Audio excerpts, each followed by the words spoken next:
Le club historique français est passé de la Ligue 1 à la Nationale 2. T'en fais pas, je te raconte tout dans cette vidéo. Donc ce club, tu t'en doutes bien, ce sont les Girondins de Bordeaux. Après l'arrivée de Gérard Lopez en 2021, les choses n'ont fait qu'empirer. Passant de la Ligue 1 à la Ligue 2, les Girondins de Bordeaux se font rétrograder encore une fois par la DNCG. Mais cette fois-ci, le club s'est fait rétrograder en National 2 pour faute d'argent. Mais le pire dans tout ça, c'est que personne n'a réellement fait quelque chose pour ce club.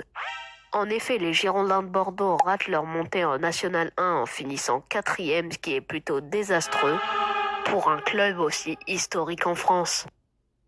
Le gardien allemand Oliver Kahn était intéressé par le projet bordelais, mais il lâcha l'affaire en raison d'un manque crucial d'informations avec l'incertitude sur la division du club.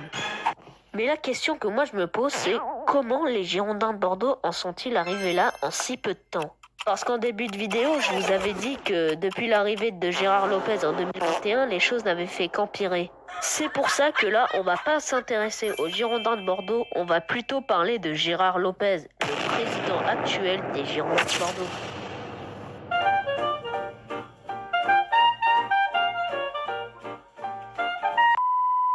L'histoire de Gérard Lopez commence le 27 décembre 1971 au Luxembourg. Le petit luxembourgeois d'origine espagnole grandit paisiblement. Mais dès ses 17 ans, Gérard entre dans le monde des affaires. En 2017, il rachète l'équipe du LOSC. À son départ en 2020, Lille tient une dette de 250 millions d'euros à rembourser. Alors, l'homme d'affaires se rabat sur les Girondins de Bordeaux.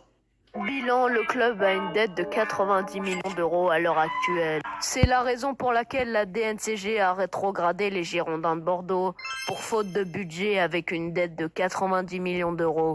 Mais malgré ça, le hispano-luxembourgeois détient aussi un club historique au Portugal qui a marqué les esprits.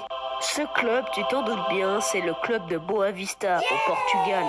En une seule saison, le club est passé de professionnel à amateur en descendant de 4 ligues. Je rajoute à ça une dette hors norme de 95 millions d'euros.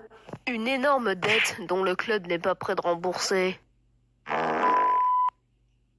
Les amis, c'est la fin de cette vidéo. J'espère qu'elle vous aura plu. J'ai mis beaucoup de temps à la réaliser, alors je compte sur vous pour mettre un like. C'était Multishort. On se dit à la prochaine. Ciao.